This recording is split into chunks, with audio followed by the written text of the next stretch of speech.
These are the 7 blessings for married couples. Beautiful, very personal and moving blessings. So whether your marriage is struggling or you're in a happy place, receive these blessings today.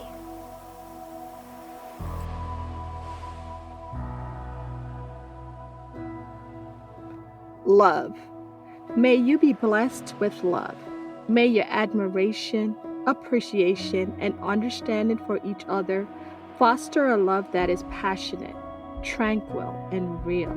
May this love between you be strong and enduring and bring peace into your lives.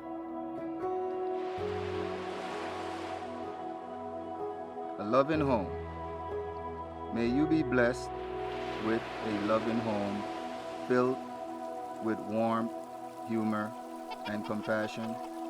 May you create a family together that honors traditions old and new. May you teach your children to have equal respect for themselves and others, and instill in them the value of learning and to make the world a better place.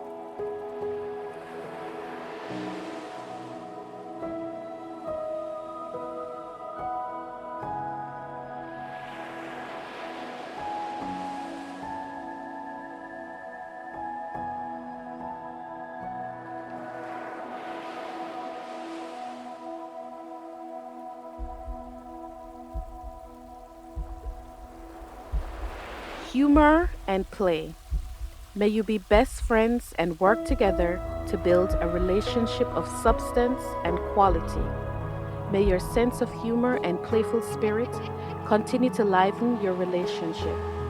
May you respect each other's individual personality and perspective and give each other room to grow in fulfilling your dreams, and give each other grace in both weakness and mistakes.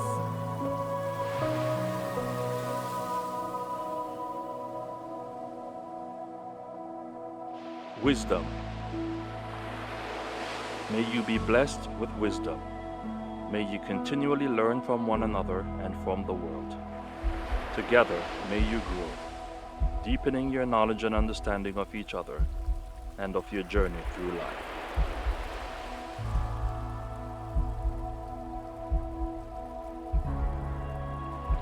A blessing of health.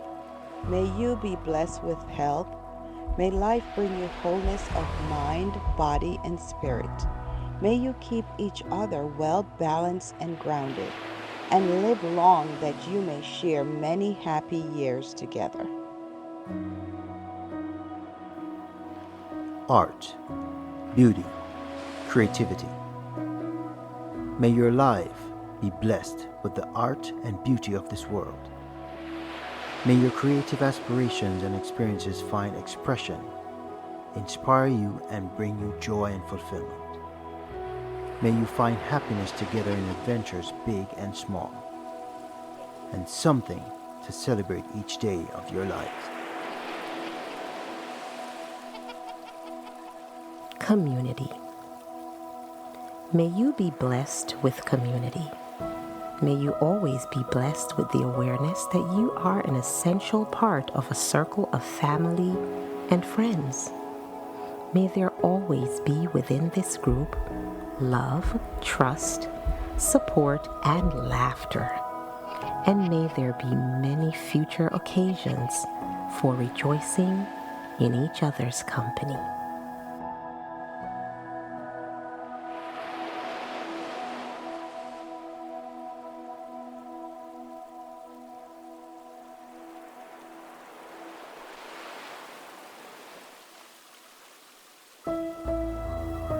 The desire for partnership and companionship is innately human. In the beginning, God Himself said, "It's not good for a man to be alone." For those desiring marriage, this blessing is for you. Loving God, infinite Spirit, so numerous are those deprived of true love. So many cannot find their match. Have mercy upon them. Source of love, Prepare every single solitary lonely soul to experience the completion that comes with finding one's match. May it be your will, Abba Father, that you will be filled with compassion for single black women who desire marriage and appoint for them a spouse who is a worthy match, pleasant, God-fearing, teachable, intelligent, and of good character with a success mindset, and blessed in his study and his dealings. According to your will, incline the heart of her parents and his to unite in this love, that it may be good for them in this world, by your grace, in your loving and precious name, Jesus.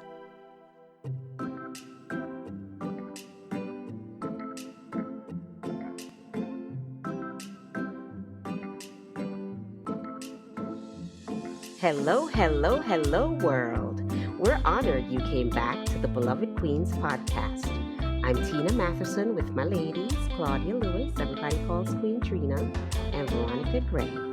Ready, queens? Let's get it on, ladies. Caribbean Queens in the ATL. For the next few seconds, just rock with us. Rock with us. Rock with us. Next few seconds, man. just rock with us. Feel the vibes, man.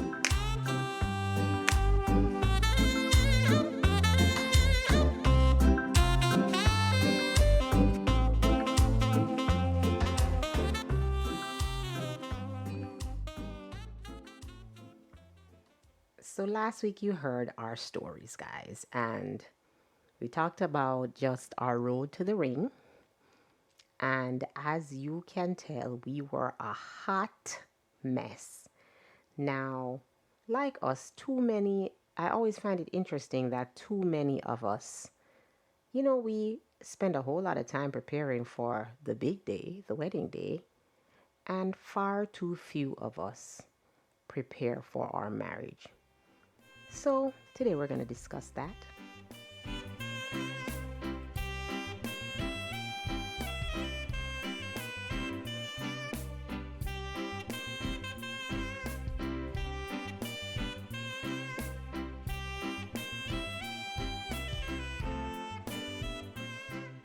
So Queen Trina, what's your story about the big day? Well. Okay, let's start that. And planning for the big day, that's when I actually discovered that I'm a planner. I was living in Atlanta, and it only made sense for us to have our wedding in New York because both hubby and I family was mostly in New York. I got on that phone and I started making calls because the vision came to me thanks to the romance novels, I was already prepared for that part. I was ready to get the Cinderella gown going. I wanted it. It was finding my Prince Charming, and here we go. We're going to have this fairy tale wedding. Ladies, let me tell you, I was so caught up in the planning the perfect wedding. It was a party. We had so much fun. It was a reflection of who we are who we were at that age. It was party people, and we were just all into having fun and celebrating. That was what wedding day for us. I had a really large bridal party. The wedding was large. It was beautiful. I mean, we had a little garden. And we were in the church. It was my fairy tale coming true. To be honest, it was A plus plus for me. I'll tap myself on the shoulders. I did an excellent job planning the fairy tale wedding. Your vision became a reality. Yes, it sure did. I made sure by every means necessary. The fantasy came the reality. That was just wedding day, ladies. That was just the day, huh? That was just the day. Oh my God, it sounds like a lot of fun, but can you imagine when a fantasy just becomes reality? You're like, oh, this is what the book was talking This is what about. it was talking about. Yes. Ooh. You thought you did it. I sure did. I was on cloud 10. My mom was on 25 because this was her only daughter getting married. Hello. All right. The daughter she used to dress Whoa. up. The doll she dressed up. Yes. And Mikey, how about him? Let me tell you, hubby was, oh my God, he was, I think he had that glow too. I had the bridal glow. He had the groom glow because he had me going. He was flirting with me while we were doing our sermon. I was like, listen here, man. We were really like just he was really like excited and authentically like really happy to be in this place. Like some groomed men might be mad or like a little bit nervous or have he was just excitement. He was just glowing, really and truly. From the moment I saw him at the altar, he was glowing. He had this look on his face that I'll never forget. My Prince Charming. Oh. Aw. Queen V, Queen V. I was one of your bridesmaids. Tell us about your wedding planning and the big day. And listeners, remember, from the last episode, remember we tell you we were the people that was never gonna get married. So all right, go on into it. Let it go, Queen V. Hello. Planning, oh Lord. If it was up to me and Marlon, we would have gone to the courthouse and that would be it. But my mother, I was her first child, her daughter. She was not going to I couldn't do that to her. I mean, I could do it if we wanted to do it, but I just couldn't do that to my mom. And my mother is all about showing and this whole presentation. So the wedding was really hers. All I needed to do was really show up. But my husband is very creative. So what we did was we did our own invitations, we made all our favors, and he was very much involved in it. It wasn't like that typical where the woman does everything and the guy isn't part of it and he just shows up. He was very involved in everything because we were like, okay, since we're doing this for mommy, because his mom as well, because he was the first son for his mom, we were like, okay, since we're doing it for them, let's just get into it. But for me, I, I'm the budget queen. I think we went to David's Bridals, right, Tina? And Yep. we found my dress on clearance. Yep, people. They did everything. They ordered me a new dress, and I think we were leaving 86th Street, and we went to the subway, and in the subway was a floral shop. Yes, in the subway, and I found my flowers in the subway, and I ordered my flowers in the subway. Yes. I think I got my flowers for like $100. Everything. I got the throwaway bouquet. I had the men's flowers. Yes, I had people. the bridesmaid flowers. I had Yes, everything people. for $105 from the subway. Yes, Subway flowers. And there was How this. you say? I was working in a Manhattan close to the paper district. So we went to the paper district and bought like reels of paper on clearance, and Wow. my husband does compute use was a wizard computer, so he designed our invitation. We printed it at home and mailed it out. We did everything. For the wedding day, I just wanted a party. My mom did all what she needed to do. There were people at my wedding I didn't even know. But again, as long as Marlon was there and a few of my friends, I had friends that came to my wedding. It was really small. I think I had four bridesmaids and he had his guys with him. But I wanted a party. So I didn't want that whole boring where you would sit and everybody just be talking and eating. We danced the night away. It was really, really fun. Hmm. And And everyone had a and good and don't time. forget, so you see going down the aisle and everything. Oh my gosh, those two. When you open that door and you see him standing at the altar, for some reason, everybody else disappeared. Like my focus was just on him. If it wasn't for self control, I would have run down the aisle and and just be with him. Like I wasn't gonna wait on any music, but it was just by the time I got to him, he was just there flirting. He was telling me about my boobs. We were talking through the entire ceremony. We talked through the entire. I think we only heard when he said time to exchange vows and where's the ring. We were talking throughout the whole thing, laughing. It was really, really fun. That wedding day was really fun. And at the end we danced down the aisle going out. It was good. It was a good day. Definitely, people. I can attest to it. I was there. Everybody was like, finally. Yeah, we have been They dating were for a dating for a while while. and everybody was really happy. And like, finally, she's like 5 feet short, as she said earlier. She's the brownie and he's like over 6 feet tall. My God, handsome. They were like super perfect for each other. Both of them, though, still look like a little child bride and groom because in their 20s, they look like so young. We'll put up wedding pictures on our Facebook page, The Beloved Queen, so you can check those out there. Seriously, the party did turn up. Seriously, the party did turn up. And that's Patois for the party was hot. So, for my listeners who are married, I have a question for you. Go on our social media, whether it's Instagram, Facebook, or Twitter at The Beloved Queens, and type in the comments, or if you prefer, you can go on Apple Podcasts in the review and answer this question. When it comes to marriage, who is on hashtag team prepared and who is on hashtag team underprepared? Hmm. Now, Queen V, when it comes to marriage, would you say you were on team prepared or team underprepared? Talk to us.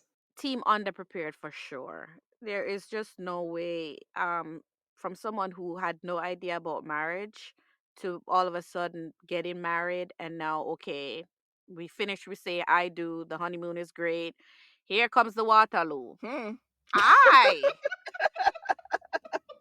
was not prepared for this. I mean, Mm-mm. the thing is, my mom would tell me, how to treat a husband, telling me how to make his plate. You know that thing when you grew up in Jamaica and they keep telling you you have to, share the food for the man, prepare the table and all of that. And I'm looking at them like, for what? Because again, as kids, we we retain more of what we see than what we're told. And action speaks louder than words. I was never in an environment where I saw this happening. No, my mom, she grew up with two parents. So she saw her mom doing that for her dad. Mm-hmm. So my aunt saw all of that. So yes, they know what to do. And yet they were trying to tell you, but if you're not seeing it on a consistent basis, it's not part of your world, Ain't it's not part happening. of your environment, there's no way you're going to be conscious that this is what you're supposed to do. I remember a funny story. I can still remember it. I remember seeing my aunt. My aunt got married and then she moved away, but then she was back in Jamaica for a short time and she was making breakfast for her husband, and I lived with her at the time, and my aunt was literally peeling the orange. And you know those juicers? She would get the fresh orange, peel the orange, and then juice the orange and make freshly squeezed orange juice for her husband. And I'm sitting in the kitchen looking at this woman. I'm like, so what happened to the orange juice in the fridge?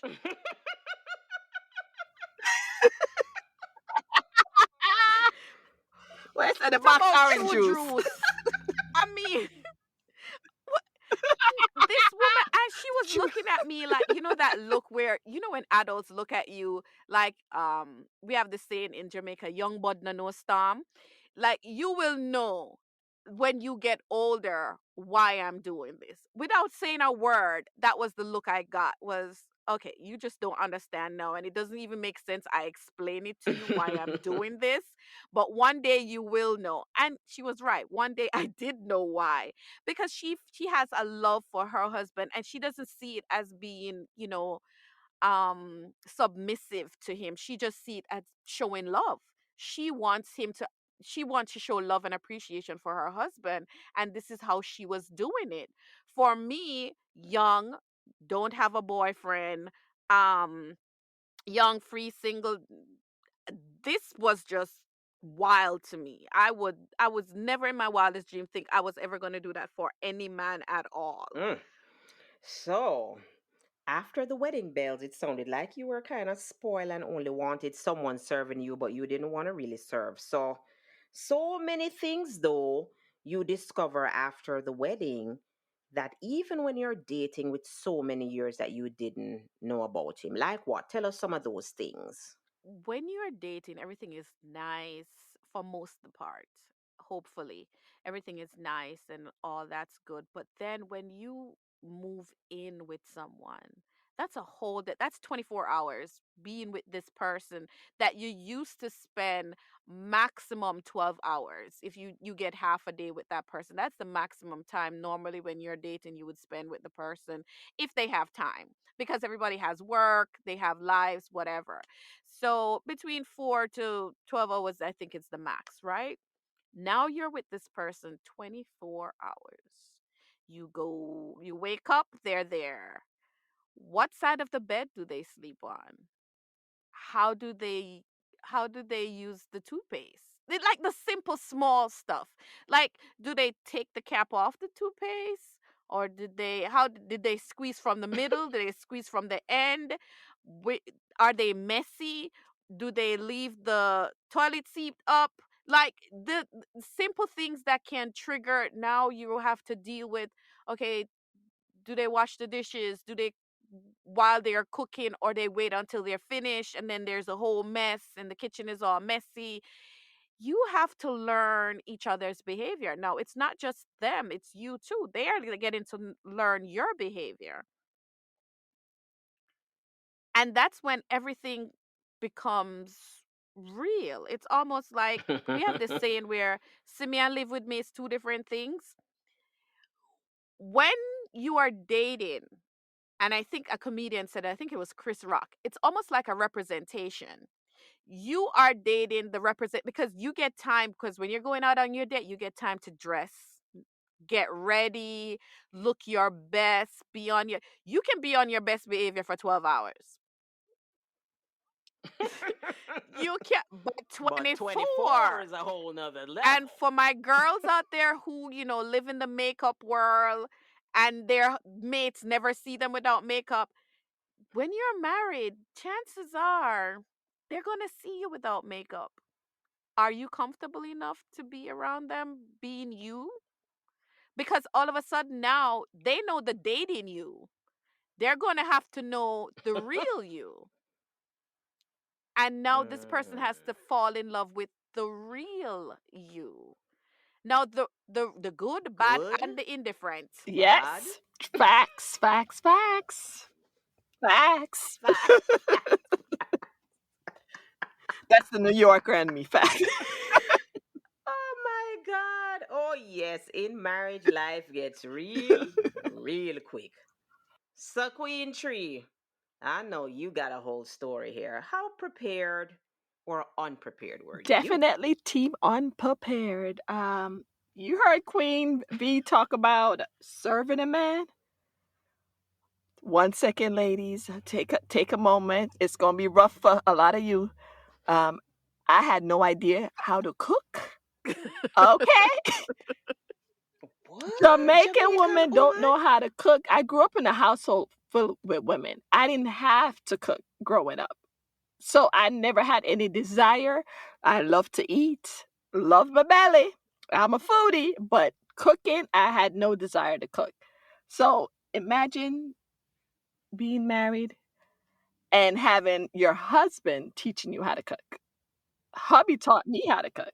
That can be sexy. But you know what is I love about that, Trina, is he was willing to teach you. Yeah. Some men would Mm. not be so inclined. That would be a whole argument. That would be a whole Remember the song? that would be a you have to cook recipe book. Yeah. Hello, hello. Girl, girl, I have to learn how Take to your cook. little You know, fifty they have for your looks. pretty look. All But right. he was willing to do that with you. He was, but I the truth is that he already knew I didn't know how to cook when he decided to propose to me. Again, ladies, you have to be authentically you. I didn't hide the fact that I didn't know how to cook. That's me. Like, I was like, okay, I love to eat, so he would cook for me. But even then, I never even thought like, okay, well, we're getting married. Maybe I should start learning how to cook. Maybe start, you know, getting some recipes together. No, Right. I was more in love with the idea of the love and the fantasy, th- those romance novels. They need to pay me at this point. So Trina, in a your romance novel, nobody never cook in the book. No, they had servants. You know, it was historical. A Hello. Bridgerton, a Bridgerton. Yes, Bridgerton. Yeah, you know it. The Yes, queen we had had the servants, staff. yes. Okay, It was a staff. I'm telling you, those romance novels had me. Had me. They had me. Take a page from my book, ladies.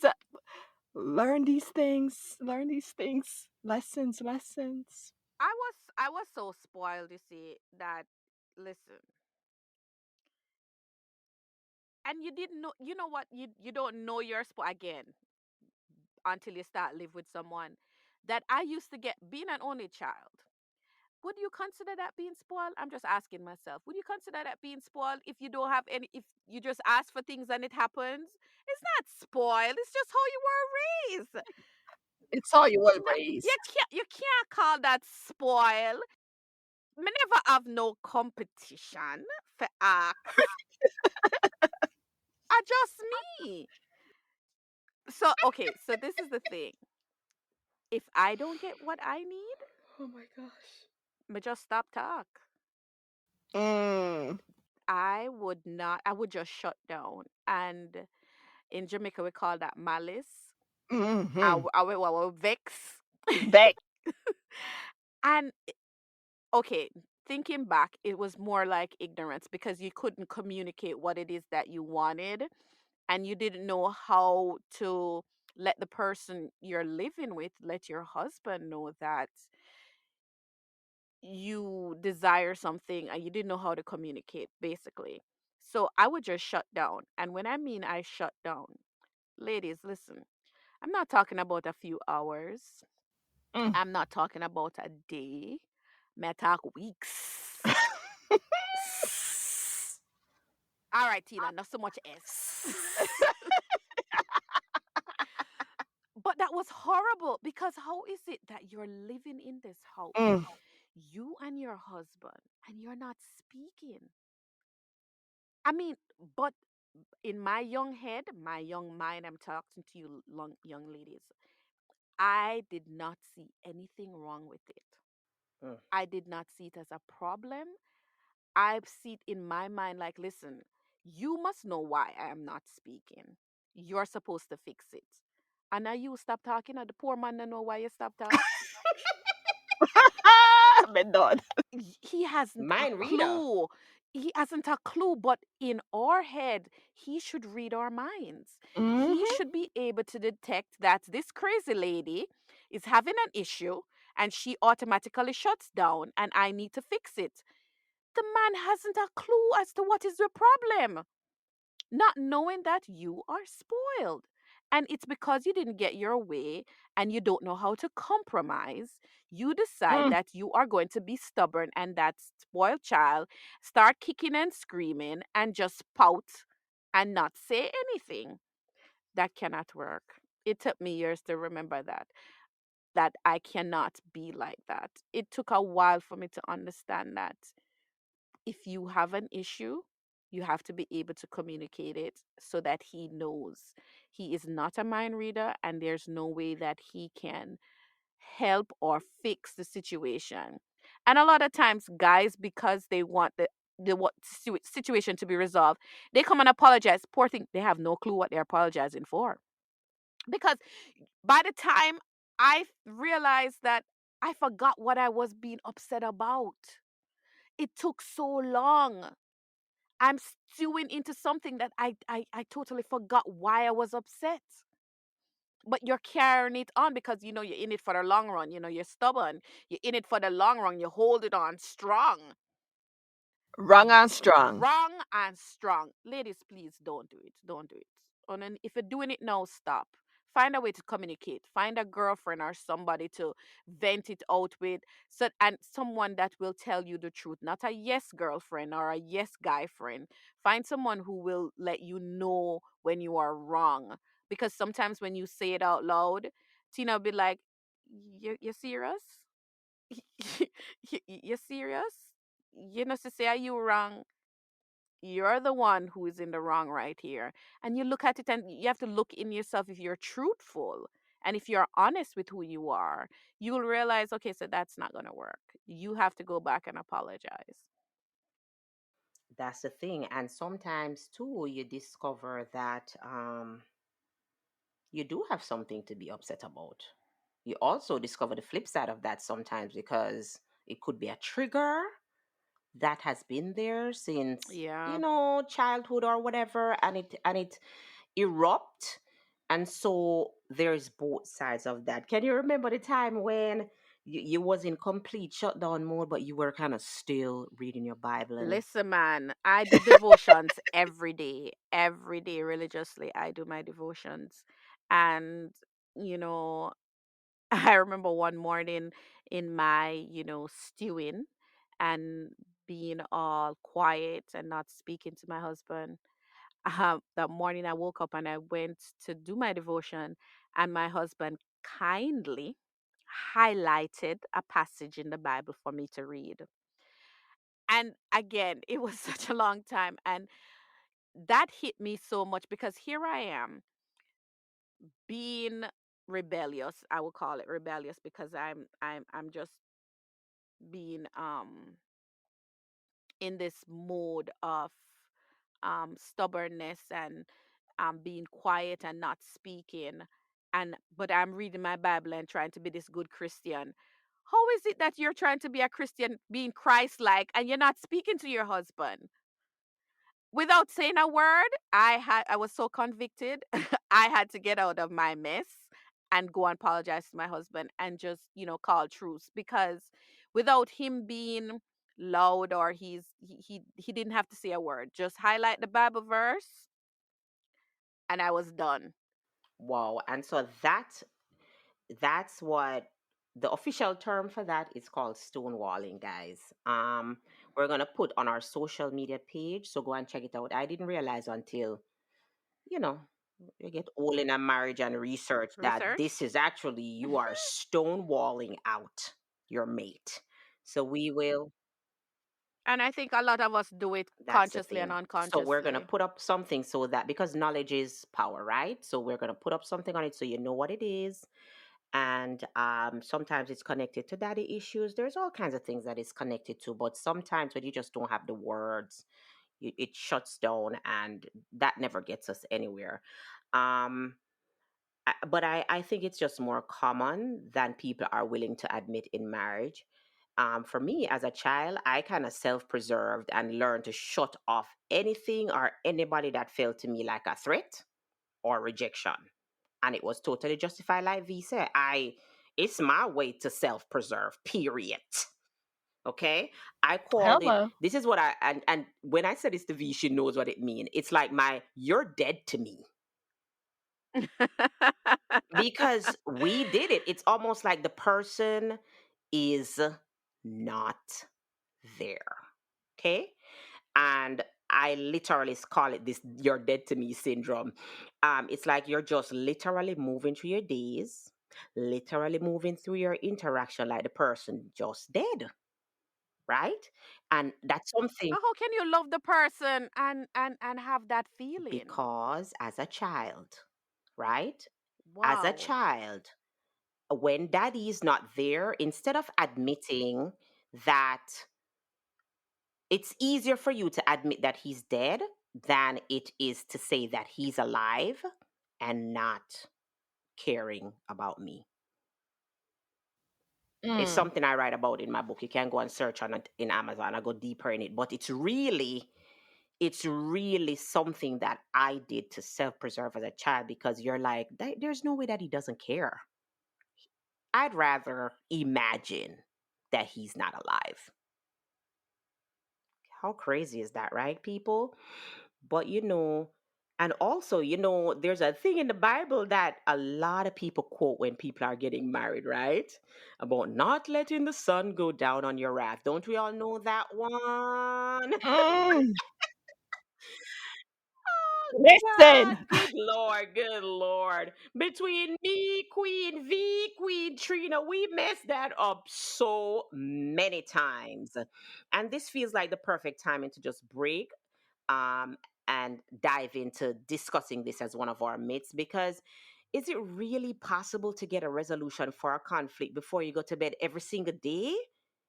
Ladies, let's dive into that in our MMBS session after this. The Beloved Queens podcast continues after the break. Soon forward.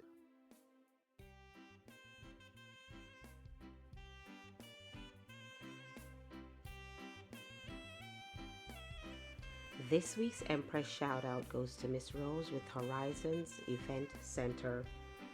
Visit them at 4990 Jimmy Carter Boulevard, Norcross, Georgia, or horizonseventcenter.com. If you need a venue for your wedding, call Miss Rose 470 299 6349. So call Miss Rose today. She'll take good care of you. We salute you, Empress Rose.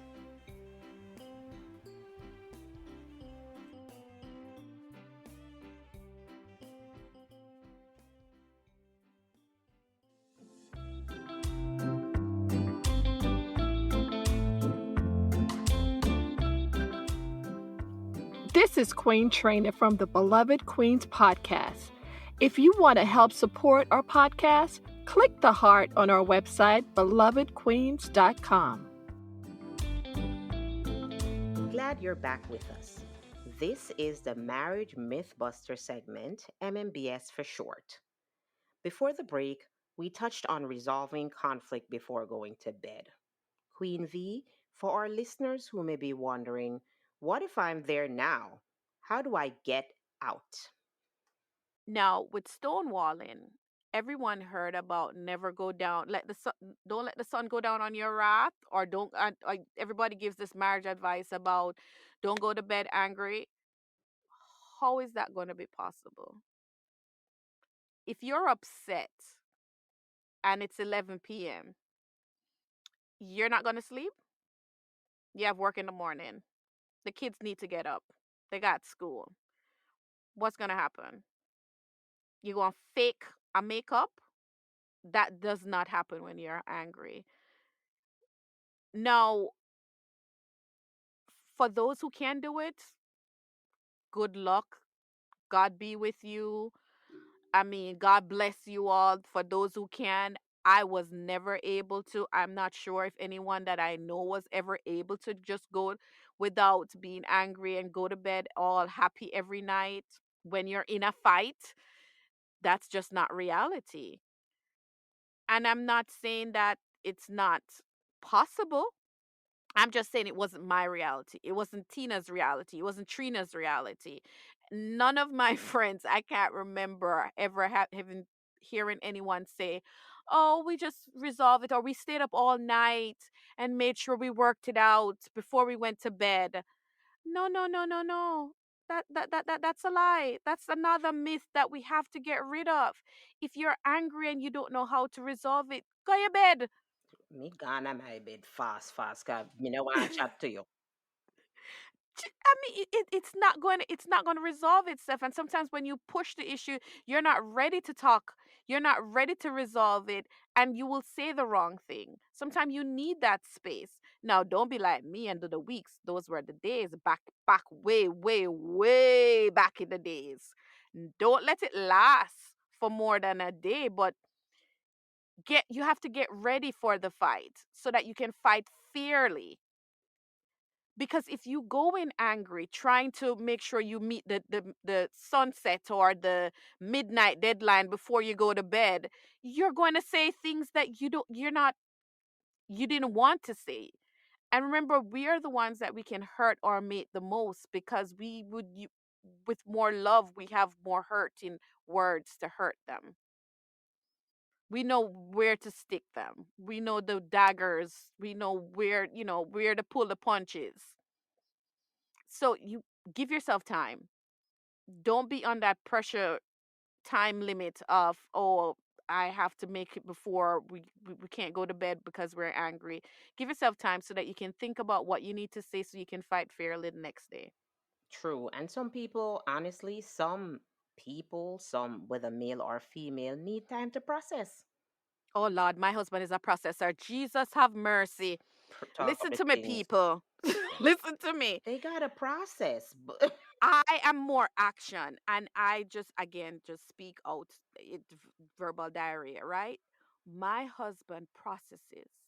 So for me, that was the most annoying thing ever.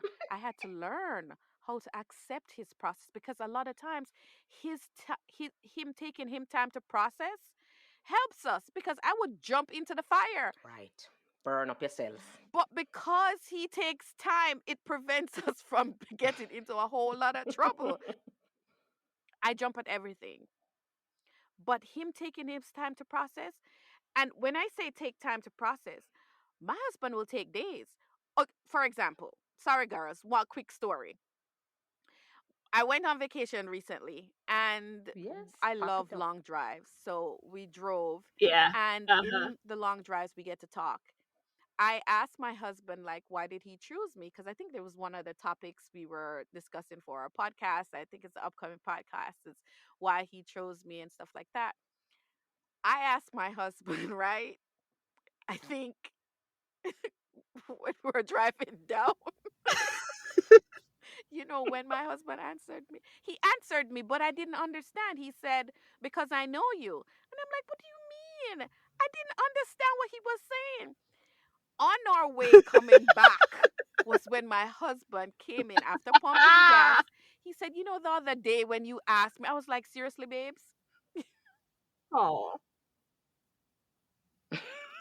2 weeks later.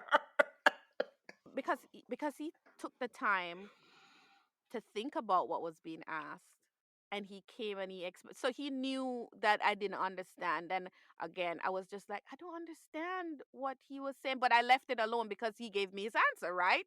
He said, because he knew me. I don't know what that means, but he gave me an answer.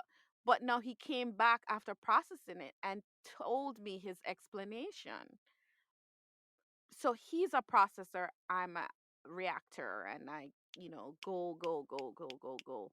But yes, sometimes, as Tina said, they might not be ready to discuss the issue that you guys want, because some people are like that. Some people want to get it resolved. Some people want to wait and, you know, think about it before.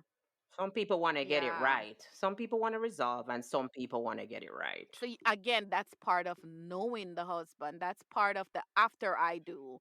That's the part of learning who each other are. Hmm.